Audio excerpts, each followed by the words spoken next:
pasar a lo que son enfermedades metabólicas hereditarias. Tenemos unas cuantas aquí. Algunas van a involucrar genes, entonces volvemos a esa parte de tener que memorizar genes, pero no está tan difícil. Una de las primeras que vamos a tener es la hemocromatosis. Le vamos a llamar así hemocromatosis a una acumulación excesiva de hierro que va alrededor de 20 a 40 gramos de hierro. Yo creo que una de las cosas más importantes es, podríamos definirlo como es un exceso de hierro en el cuerpo, y luego tenemos que pensar cuáles son los principales órganos donde se va a acumular este hierro. Entonces, de los principales órganos que vamos a tener, pues como estamos hablando de hígado, adivinen qué, no hay. Pero hay que saber cuáles son los otros órganos, porque eso nos va a ayudar a saber cuáles son los síntomas que nos van a hacer sospechar de hemocromatosis. Entonces, es hígado, páncreas, corazón, articulaciones y en general órganos endocrinos. ¿Qué pasa si se empieza a acumular hierro en estos órganos? Va a causar disfunción de ese órgano. Hay dos formas o dos vías por las cuales se puede desarrollar hemocromatosis. Una es hereditaria, donde tenemos una alteración, una mutación del gen HFE. Ahorita vamos a hablar un poquito más de él. Se encuentra en el cromosoma 6. Y un punto importante es que es un trastorno autosómico recesivo. Entonces necesitamos que haya dos alelos recesivos del padre de la madre que se junten. La otra, que es un poco más frecuente, es la hemocromatosis secundaria. Y una de las principales causas de hemocromatosis secundaria es la administración parenteral de hierro. Esos pacientes que el doctor dice, usted tiene anemia y le voy a recetar inyecciones de hierro diarias. Entonces va a tener este problema. Muy bien. Un paciente que llega a tener una hemocromatosis severa va a desarrollar diferentes enfermedades o manifestaciones clínicas. Entre ellas puede desarrollar cirrosis hepática de tipo micronodular. Lo otro es diabetes mellitus. ¿Por qué desarrolla diabetes? Porque el hierro se acumula en páncreas y causa disfunción pancreática. ¿Okay? Y lo otro es muy llamativo, que es la pigmentación anormal de la piel, que también se presenta en gran porcentaje de los pacientes con hemocromatosis. Y entonces vamos a tener las características ABCD. Aquí les presento un paciente con hemocromatosis y entonces dentro de sus datos clínicos es un paciente que presenta artralgias. Otra cosa que presenta es una piel, se va a ver anormalmente bronceada, aunque no se exponga al sol. A eso le llamamos melanoderma. Va a tener miocardiopatía y cirrosis hepática, va a tener diabetes y además puede tener hipogonadismo, pero no es por daño directo a las gonadas, sino por daño a un órgano endócrino, que es la hipófisis anterior. Y hepatomegalia, pues por acumulación de hierro también. ¿Qué es lo que ocurre con estos pacientes con hemocromatosis hereditaria? La alteración del gen HFE disminuye los niveles de hepcidina. ¿Para qué sirve la hepcidina? ¿Qué hace la hepcidina? Inhibe la absorción de hierro. Cuando hay mucho hierro, ¿qué pasa con la hepcidina? Aumenta para bloquear la entrada de hierro hacia nuestro organismo. Entonces, si tenemos mutación de este gen HFE, no vamos a tener niveles adecuados de hepcidina y entonces va a empezar a entrar más y más hierro al cuerpo, ¿sí? De manera descontrolada. Eso en lo que son los hereditarios. ¿Cuándo se empiezan a manifestar la enfermedad? Cuando los niveles de hierro almacenado van más de los 20 gramos de hierro almacenado. ¿A quiénes afecta más esta enfermedad? A hombres. ¿Por qué? Porque las mujeres, al tener una menstruación regular, eliminan hierro y entonces tienen menor riesgo de estar acumulando hierro. Pero tienen más riesgo de anemia.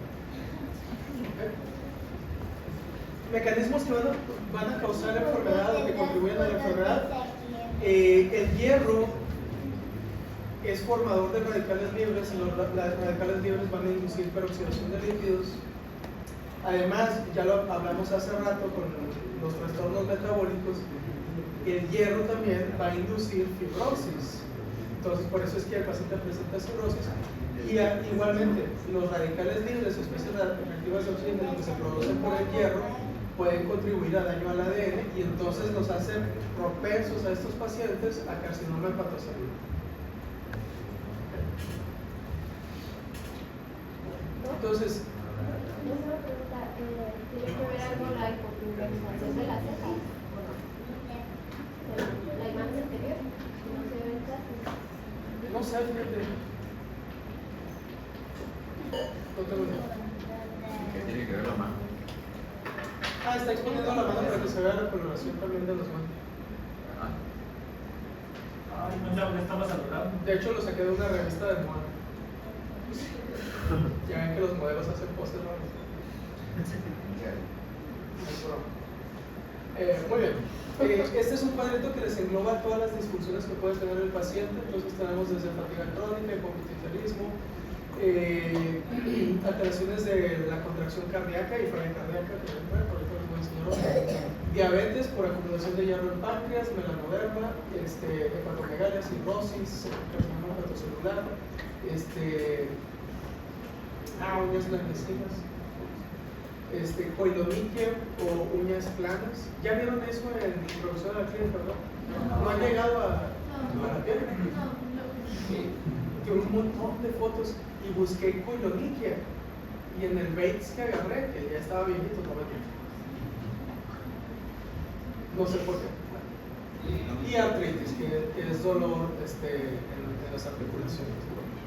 Muy bien, esto nomás es para correrse la homeostasis del hierro. Tenemos una proteína transportadora de hierro que se llama ferroportina, y esta normalmente es la que va a captar el hierro de la dieta, ¿okay?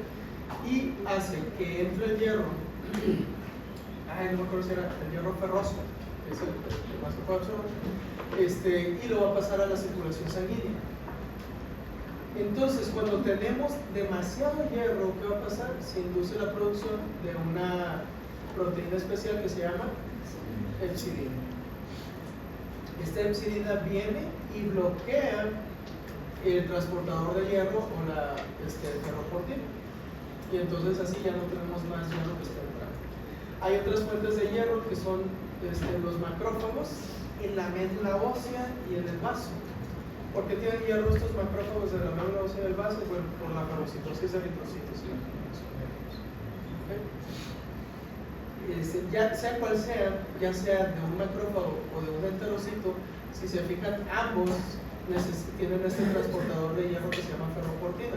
Y la epsidina puede bloquear tanto el transportador de hierro que tiene el enterocito, que son los que están aquí del lado izquierdo, como el transportador de hierro que tienen los macrófagos. Si disminuye la epsidina, entonces ¿qué va a pasar? Va a haber mayor liberación de hierro a la sangre y acumulación de hierro en otros tejidos.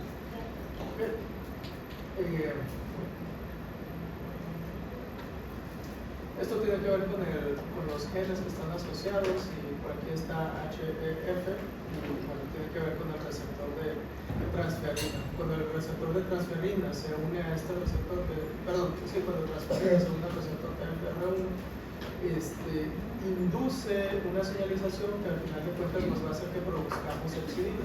Entonces la mutación que tienen los pacientes es en una proteína que se llama HEF, y esa bloquea toda la señalización que nos va a llevar a la producción de epsidina. Pero más fácil quédese con este cuadro del metabolismo del hierro. Este es un caso muy peculiar. Este paciente, si ven este corazón aquí, ¿cuál es el problema que están identificando? ¿Perdón? Cardiomegalia, muy bien. Tiene una cardiopatía dilatada. No sé si se fijan que las paredes de los ventrículos son muy delgados y la cámara está bastante dilatada. Entonces tiene una cardiopatía dilatada. Este es un caso especial de un influencer ahí, patólogo muy famoso entre los patólogos. No lo sigo, pero le robé las fotos. Normalmente para ver hierro hacemos una tinción que se llama azul de Prusia o Perot. Este es un caso de web pathology donde...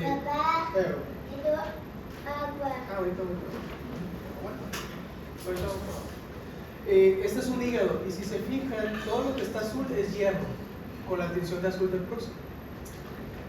Entonces lo que se les ocurrió a este patólogo fue, vamos a sumergir todo el corazón en azul de Prusia, a ver qué pasa. Y resulta que sí, todo el corazón captó el azul de Prusia y se llegó a teñir todo.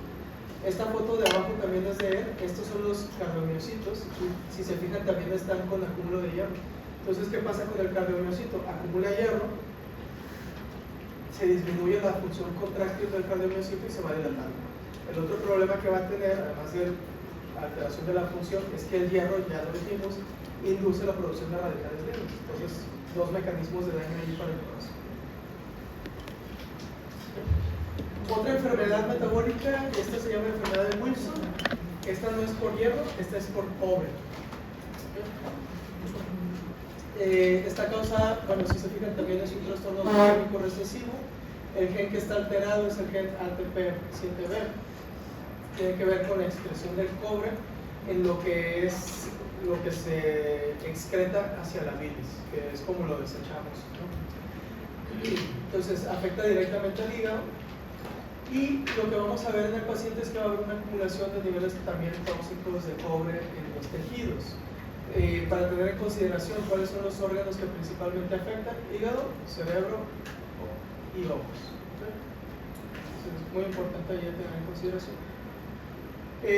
Principales funciones de esta proteína o de este gen que es ATP7B es activar ceruloplasmina, que es una de las vías que nos va a ayudar a la excreción o a la conjugación al transporte del cobre.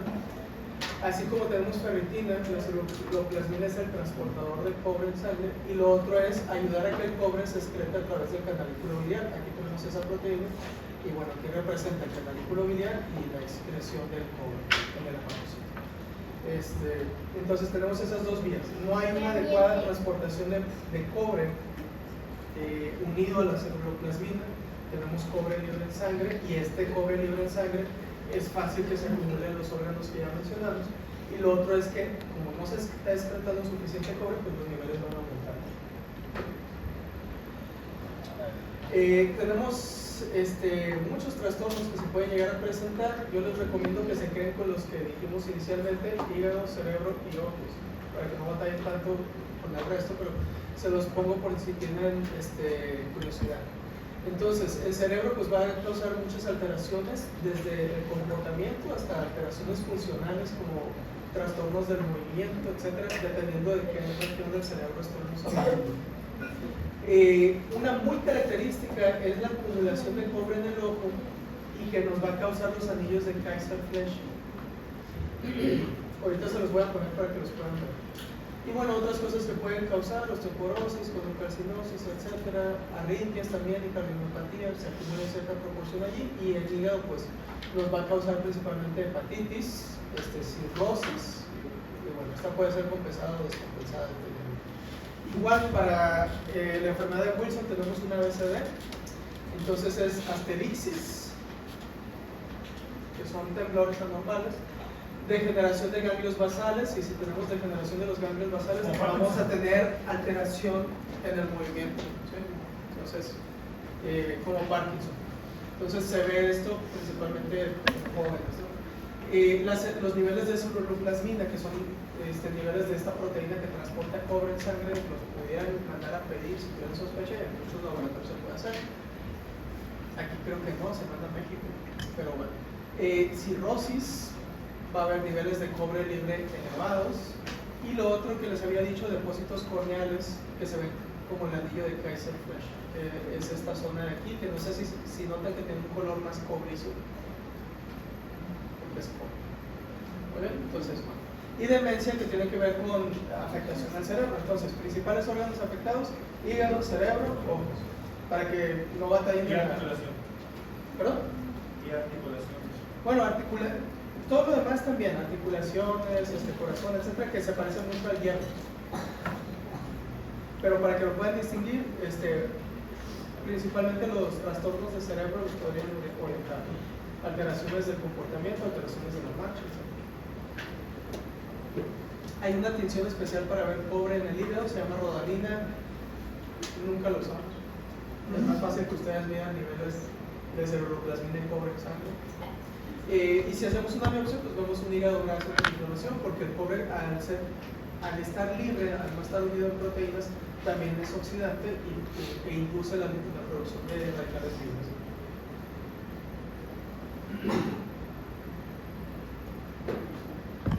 Bueno, vamos a pasar a síndromes colestásicos.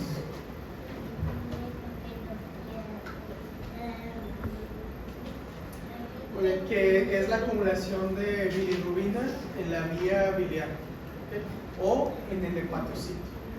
Un poquito nomás para recordar de dónde viene la bilis. Tenemos los eritrocitos. Los eritrocitos adentro tienen algo que se llama grupo M.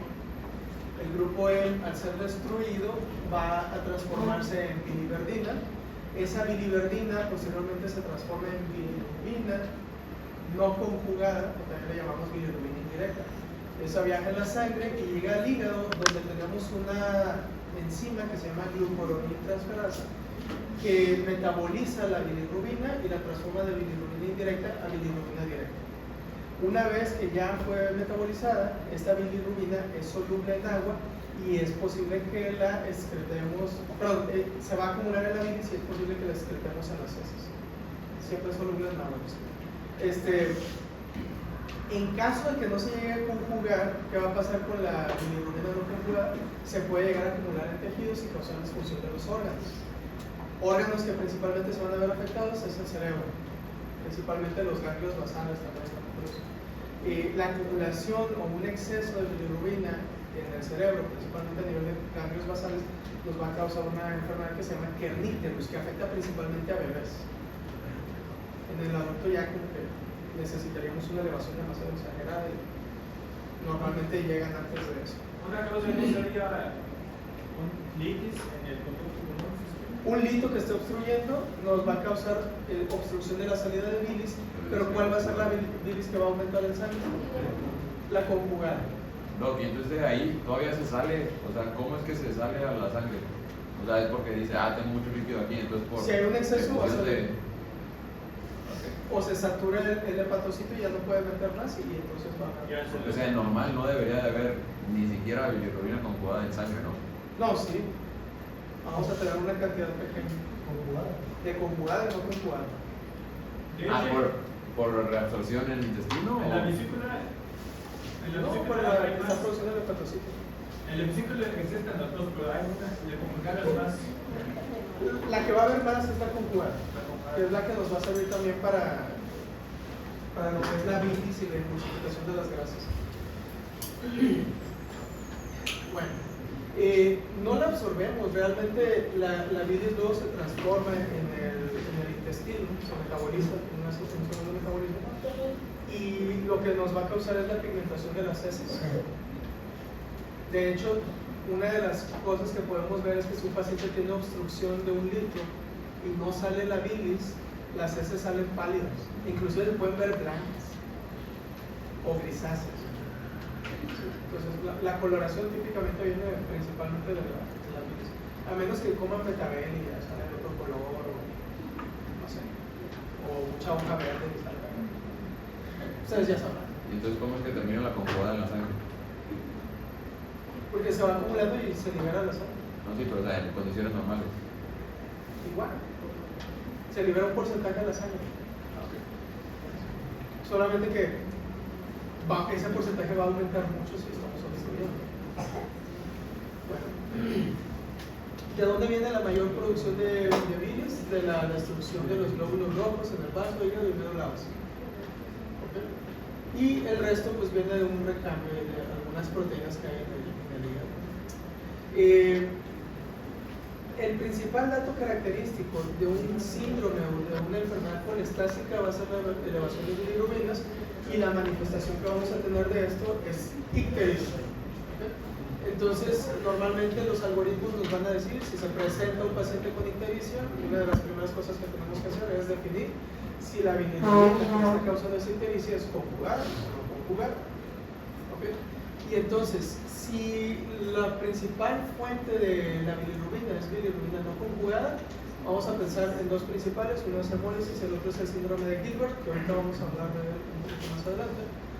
Y si es principalmente conjugada, entonces puede ser una enfermedad del sistema hepatobiliar, que puede ser desde el transportador de bilis, que hace que la bilis salga, ¿sí?, del hepatocito hacia lo que es el conducto biliar, o en el conducto biliar a cualquier nivel, algo que esté obstruyendo. Normalmente, ¿qué es? Un líquido.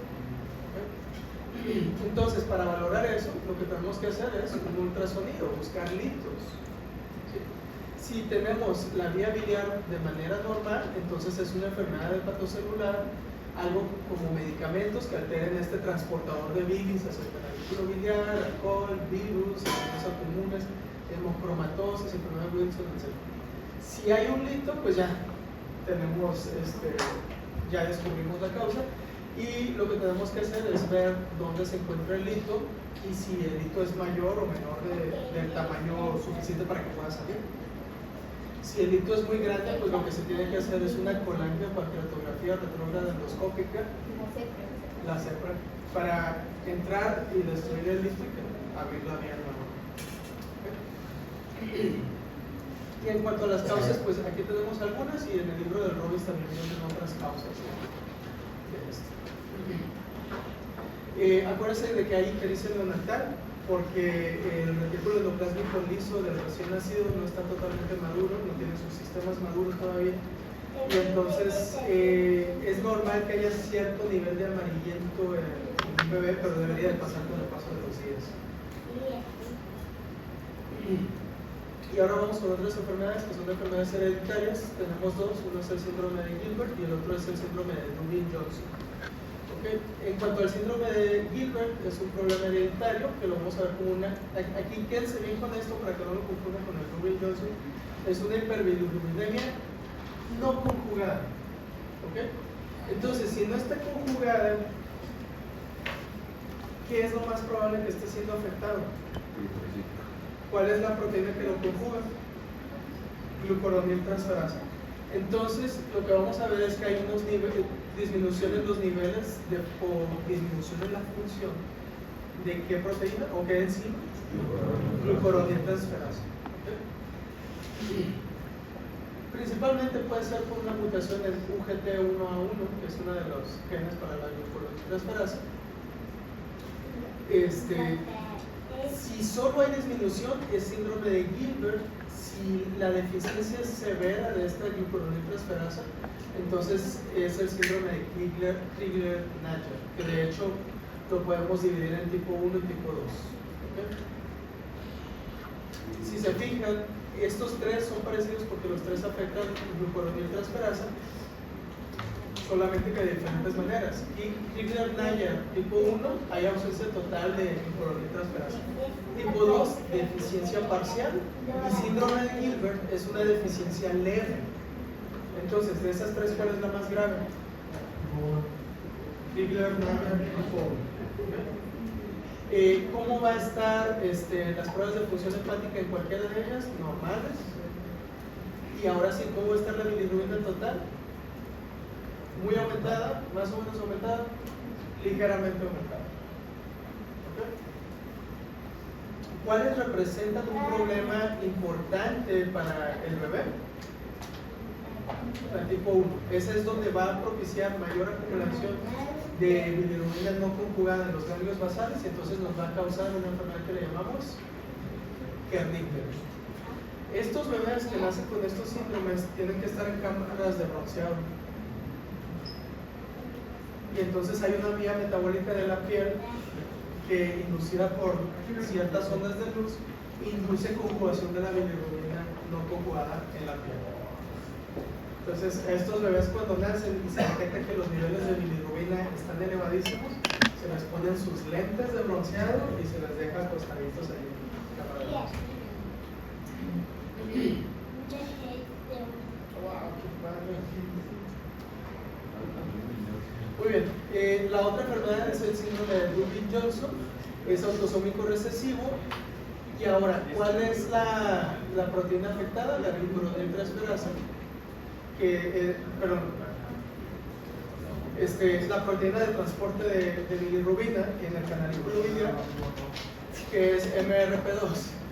Y entonces, Estos pacientes tienen bilirrubinemia, pero es bilirrubina conjugada.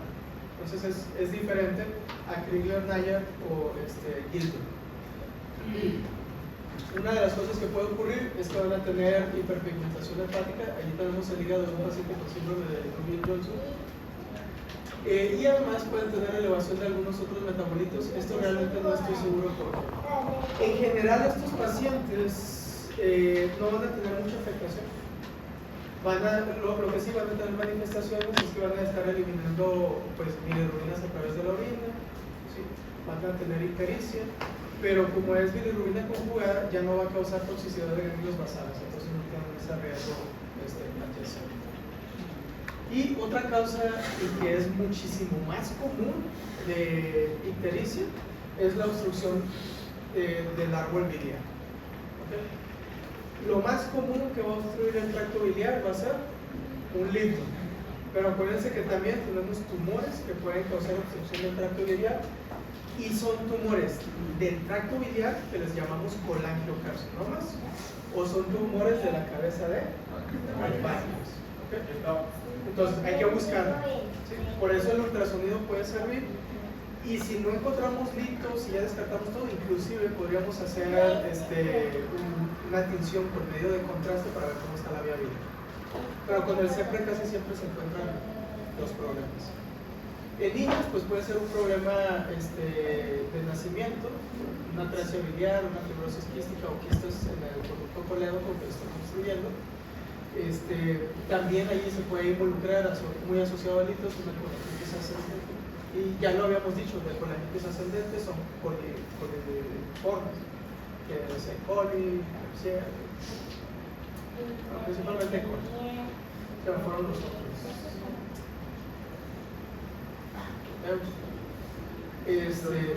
Bueno, en cuanto a la atresia biliar, es un trastorno congénito, se puede presentar en cualquier parte de los conductos biliares, puede afectar desde el conducto cístico, conducto hepático, o conducto biliar común, también le llamamos colero.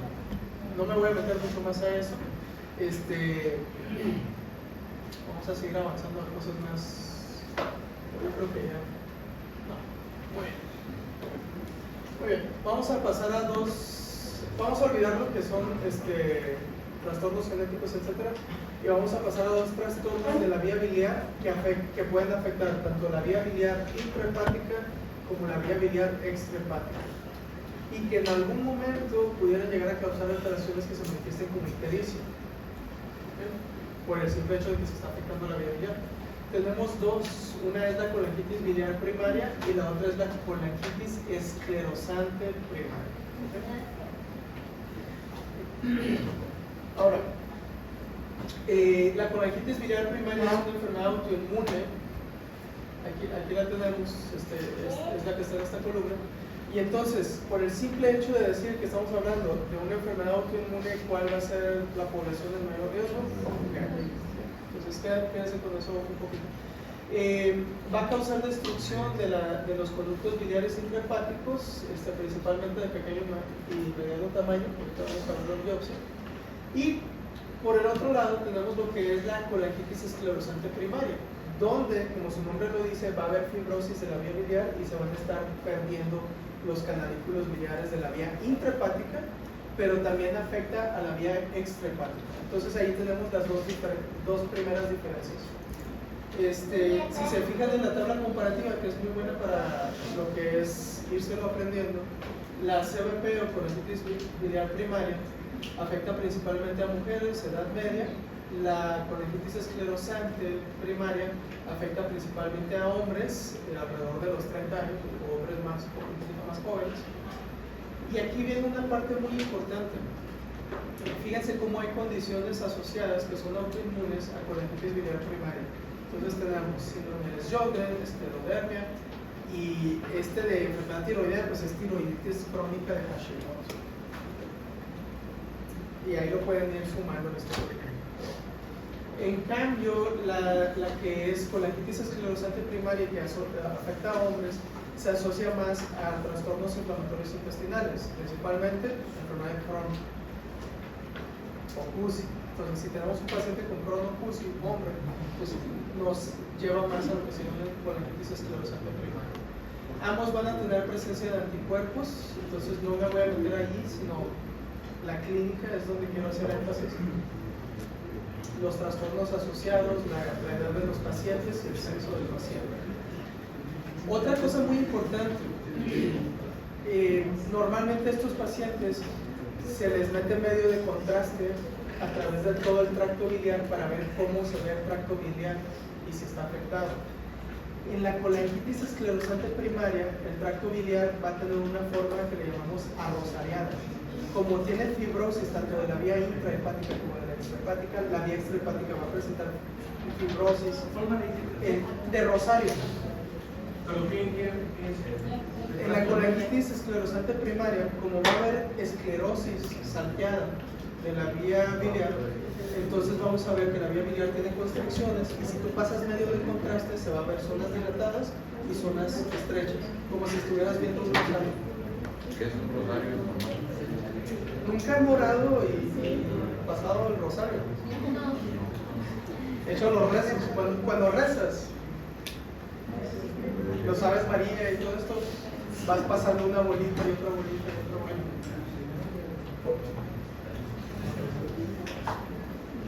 No se entendía.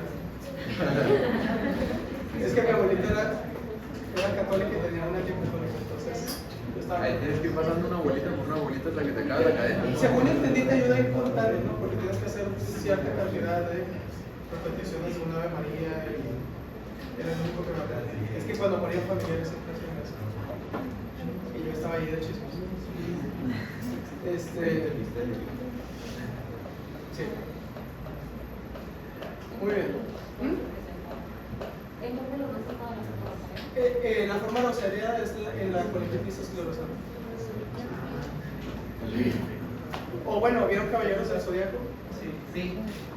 ¿Cómo se llama el de la casa del Virgo? De Virgo. Antes era el andrógino ese que le adaptaron la nueva versión a mujer. El hermano de. Bueno, él tenía un rosario, no sé. No era Chaca. ¿Shaka? No era Chaca de Virgo. No, ese era Fénix, creo. No. Fénix era Iki. Sí, cierto. No, sí, es Shaka de Virgo. Y la vida También lo hacen en otras religiones. Creo que los budistas. Muy bien. Histológicamente, en uno vamos a ver algo que se llama lesión florida, que es la proliferación de conductillos biliares, pero mal formados. Y en la otra, que es más característica, es la destrucción y fibrosis de la vía biliar intrahepática, que es de donde se toma biopsia. Entonces, aquí estamos viendo una colangitis biliar primaria. Puede haber formación de granulomas, como que se ve aquí, hay un infiltrado linfoplasmocítico, y se ve destrucción de los conductos biliares que están aquí en la entrada. Realmente, esto déjenselo al patólogo, no se preocupen por esta parte. Quédense más con los datos radiológicos. Uno va a presentar preservación de la vía extrahepática, el otro va a presentar un patrón arrosariado de la vía extrahepática. Y Doc, por decir así, en la imagen pasada, ¿eso es grasa o son del patrón ese que nos había dicho? Esto es grasa. No, preservación de la vía. Denle un repaso a esta tablita. Ahí viene todo lo que he dicho. Y tal vez así ya no estén tan confundidos, porque tal vez los estoy confundiendo más. Es fácil, en la colangitis esclerosante primaria voy a ver esclerosis de la arteria portal. Según el libro, a veces es difícil distinguir entre una y otra, como toda la vida. Muy bien, ¿ven aquí algún conducto biliar? Se ve la arteria hepática y se ve una rama de la vena porta, pero no veo conductos biliares. No, esta es un vaso sanguíneo que vienen por fuera. ¿Cómo sabe? Pues no sé, como no saben de esto, yo les puedo mentir y nadie me va a decir que sea así. No tiene una rama de. No, es que tiene eritrocitos, no sé si se alcanza a ver. Ahí hay un eritrocito y acá hay otro. ¿Sí los ven? Sí. En cambio, este es un conducto biliar. Es un epitelio cúbico. Una pregunta. Que en la clasificación primaria digo que se pierden los canículos intrahepáticos y extrahepáticos. Pero luego Afecta canalículos intrahepáticos y extrahepáticos. pero no se pierden. Se pierden. Encuentras Los extrahepáticos se pierden. Los extrahepáticos no te van a desaparecer porque son bastante grandes. Entonces lo que vas a ver es esa afectación arrozaleada. Estas biopsias de hígado sí eran común que nos las mandara, y sí, algo muy importante es preguntar los datos clínicos, porque si nos dicen que es mujer, que tiene algunas otras enfermedades autoinmunes, pues va más de la mano. Igual estos los sacamos descriptivos y el gastroenterólogo que desea, que es lo que quiere el paciente. No voy a regresar a esto para hacer bastante. Van a venir casos clínicos de estos pacientes y voy a poner la descripción histológica, pero no la necesitan. Si ustedes seguían con la pura clínica del paciente femenino de tantos años, que además, no sé, su mamá tiene síndrome de Sjögren, sí. O sí, tal vez no mandes de síntomas de otra enfermedad como síndrome de Sjögren.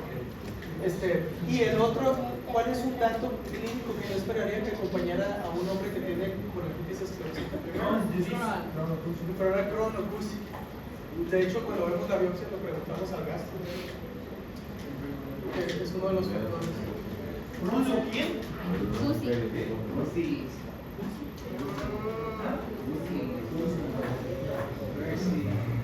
Ya les vi la cara de su. Yo creo que ya para hoy. Es viernes. ¿Cómo van con el trabajo? Yo sí voy a hacer.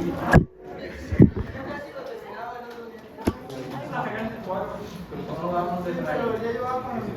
Si les acercan. Pues es que me quedé hasta